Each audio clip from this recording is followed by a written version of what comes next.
Hello, and welcome back to Adventitious Adventures podcast.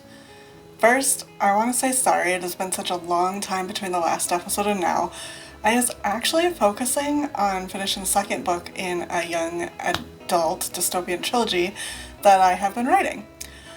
So if anyone was interested in that, I'll put the link in the description, and you can check it out when it is released in January. And the first is available now on Amazon. As always, thank you to anyone that has been listening so far. It means a lot to me, and I would love to see more people be able to experience this story, so make sure to follow and share with your friends or anyone that you think would enjoy it. Also, as I've said before, these episodes can be found on YouTube, and for those who would rather read the story, the original episodes can be found on WordPress.com under the same name. Getting that all out of the way, last time, the party found themselves in the middle of an invasion of sorts, as a force of peoples found their way to the shores of Nova Terra from the land beyond.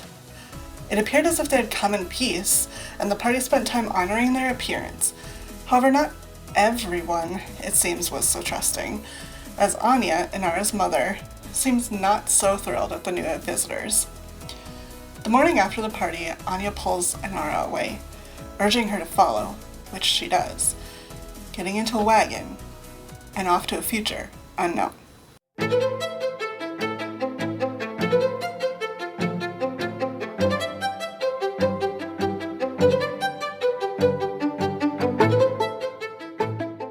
The story opens with Inara traveling away from the town of Wallenwick with her mother, Anya. Inara notices that the other woman looks worn, and still on edge even with the 4 other bodyguard-like men she has with her. Not sure what to say, she remains quiet, and after a few moments her mother begins to find her words. She starts by lamenting that it would have been better if she had just left Inara to her own life, and not searched her out. Anya says that she has brought dangers into her life that would not have been there without her.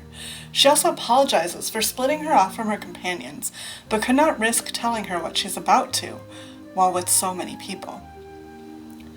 Inara asks what was so serious it couldn't be said, and Anya tells her that they are all being deceived, that the peoples who have come from other lands are not there for peace, but there to conquer the land.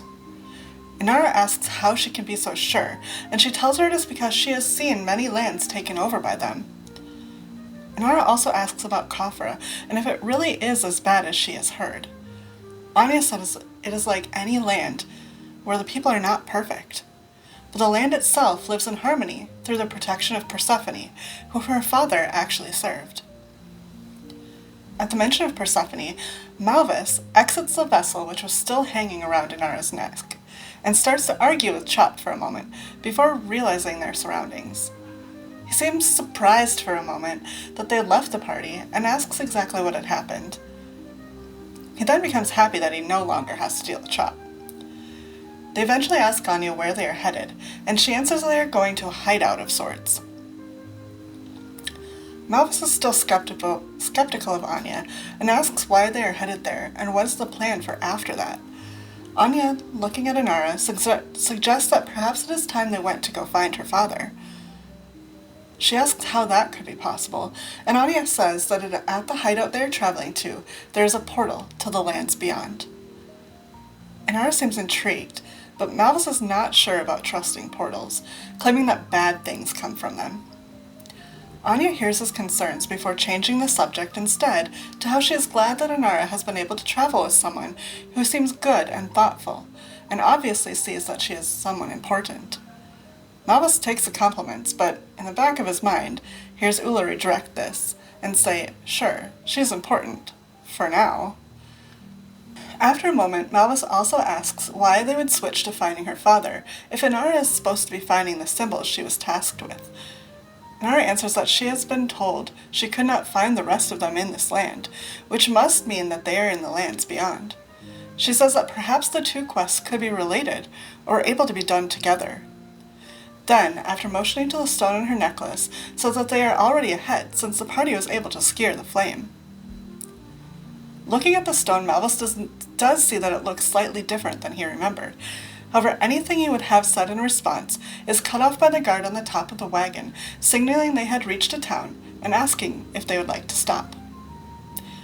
Feeling as if they could use something to eat and drink, the trio decides to stop. Before they disembark, they hear a loud commotion, and looking out, they see a crowd gathered in front of where they are parked. Malvus exits the wagon first, followed by Inara and her mother. Once outside, they see a sign boasting of a woman from the future. Many people are pushing forward, trying to talk with her. Skeptical and slightly misunderstanding, the trio moves to the front to hear the woman. When questioned, she tells them that a great tragedy overtakes the land, and that she is here from the future to gain coin so that she can build a defense against it. Malvus, pretty sure that the lady is not what she claims, asks her what the defense is, and she answers that it is hope. Scoffing at her reply, she asks what his name is. He tells her it is Todd, and she claims that in the future, he is a big general who leads armies. Even more skeptical now after hearing something that does not sound at all like Malvus, they ask for proof. An old man says that she has predicted other things happening, but the lady cuts him off to say that if they wanted proof, a new duke will come to town before the sun sets, by the name of Duke Wanneberg. Still not believing her, and thinking of getting in some trouble, Malvus comes to Inara asking if she trusts him, before turning back to the woman and asking what happens if he touches her hand. Nothing ends up happening, much to his surprise. Just then, a man enters the area, dressed much nicer than any who are gathered there, and riding astride an elegant horse. The man addresses the crowd, bidding them hello, before telling them his name is Duke Wanneberg, and that he is here to meet them. Many of the crowd sees this as an absolute sign that the woman is who she claims to be, but the way the Duke and the woman talk with each other seems to be a bit suspicious. Not being fooled, Malvus leans to Inara, suggesting that perhaps they move on from the crowd. Inara agrees and goes off with Anya to a nearby inn for some food and drink. Malvus, on the other hand, has something else in mind. Once Inara is gone, he looks back to the future woman and spies the bag of coin over her shoulder. Casting darkness over the immediate area, Malvus flies above the crowd to where the woman had been standing and reaches out to grab the bag. However, the people start to panic, and it throws everything he had been planning out of control. Grabbing what he assumes is the woman's bag, he lands back on the ground outside of the sphere of darkness and changes his appearance into an old woman.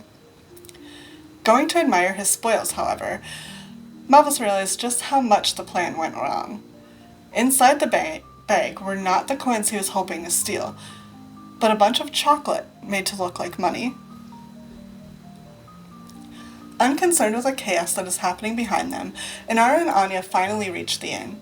Just as they are about to enter, however, someone gets thrown out of the door and punched, saying he is not welcome. The man stands as they approach, and they get a good look at him.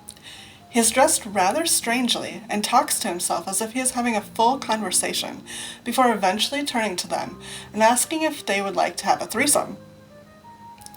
Obviously offended, Inara tells him no as he apologizes, still acting strangely and opening the door to let them inside. The darkness now fading and the crowd dissipated, Malvus looks around to see if he can spot the future woman once more, but it appears that she has left as well.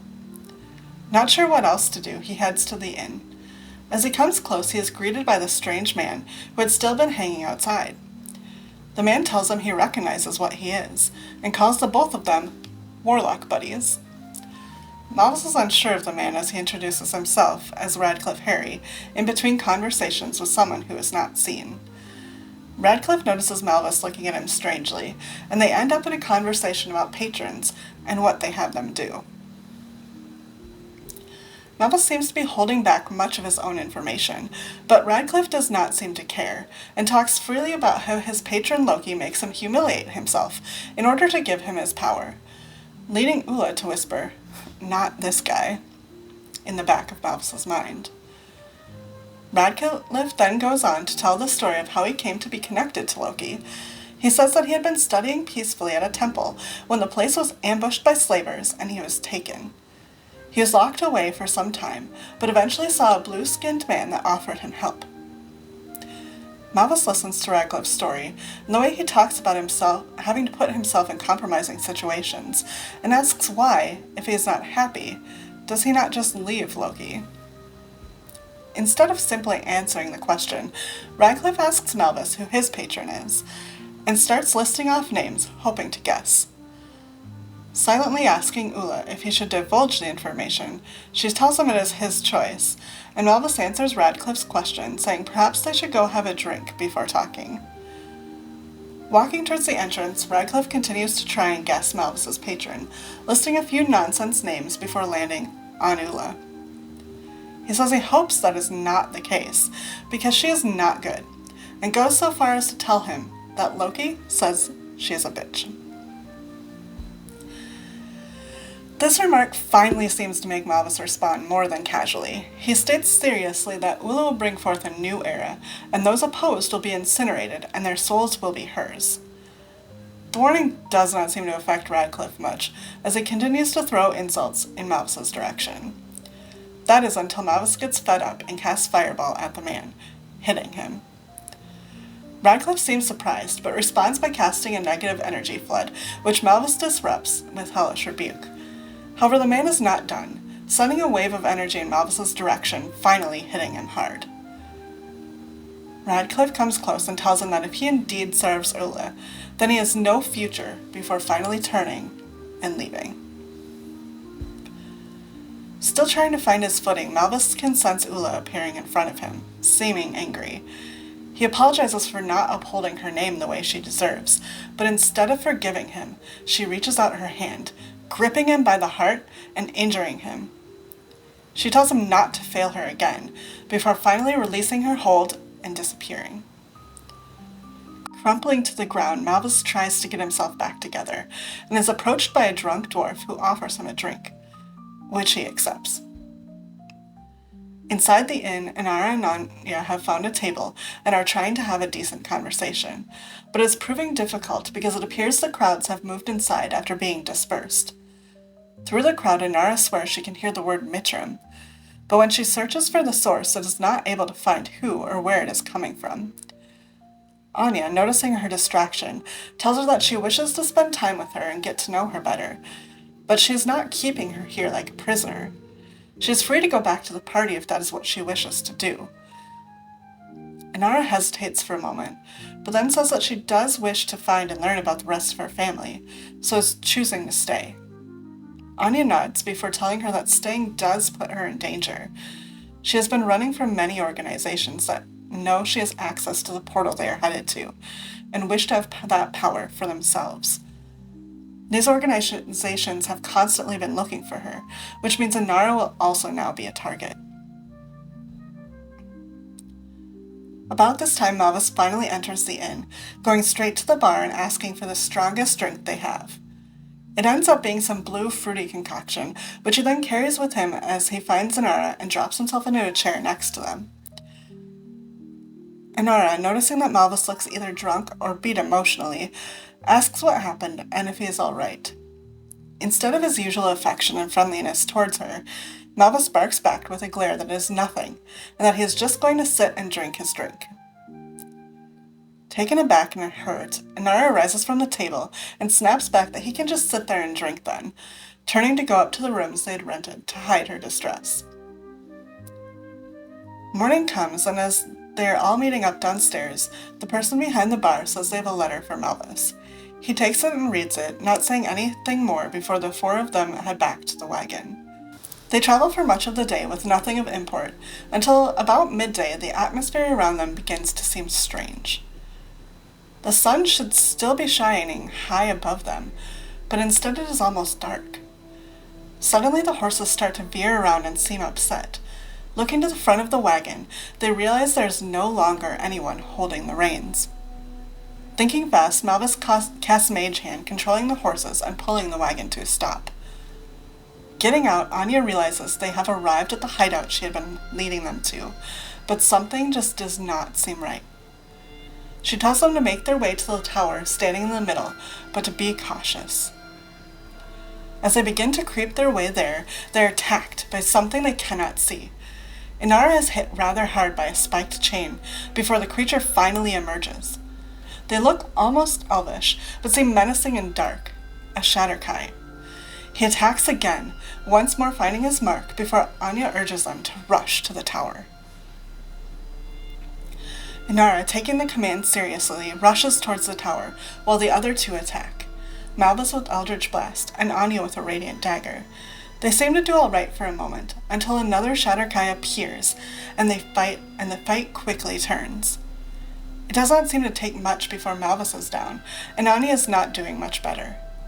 One of the Shatterkai comes close to Anya, telling her to come with them, for the Raven Queen demands it. She instead attempts to attack once more, being taken down as well.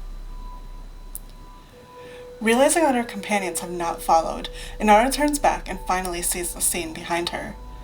Rushing back into the action, Inara attacks, but is quickly subdued and beaten. The Shatterkai above her lifts her up off the ground by the throat, telling her to bow.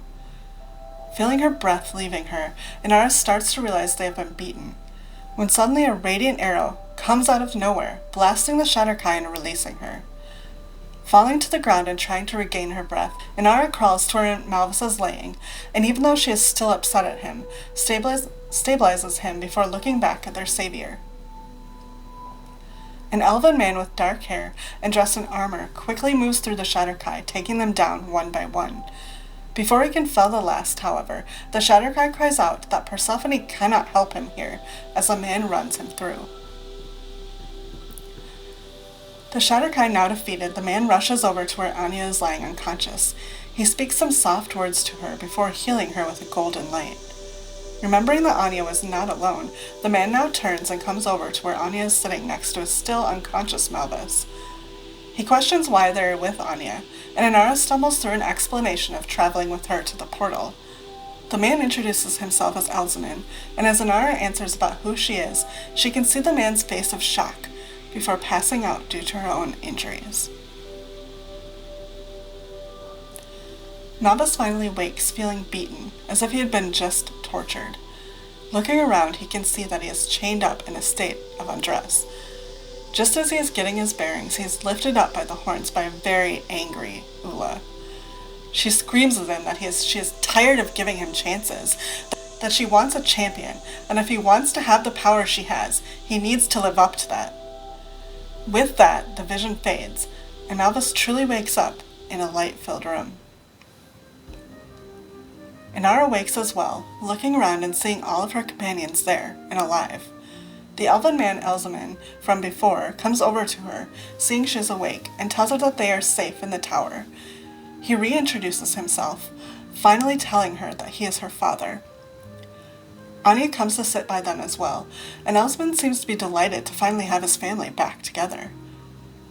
After a moment, he then turns his attention to Malvus as well. He casts another bright light that encompasses Inara and Malvus and heals them fully. However, Malvus can also tell that the light once again separates him from Ula. In that moment, Elzaman tells him that Persephone can free him from the pain of Ula, if he would just accept her. As the light fades, Malvus can feel Ula return, but he notices she seems different, as if weakened.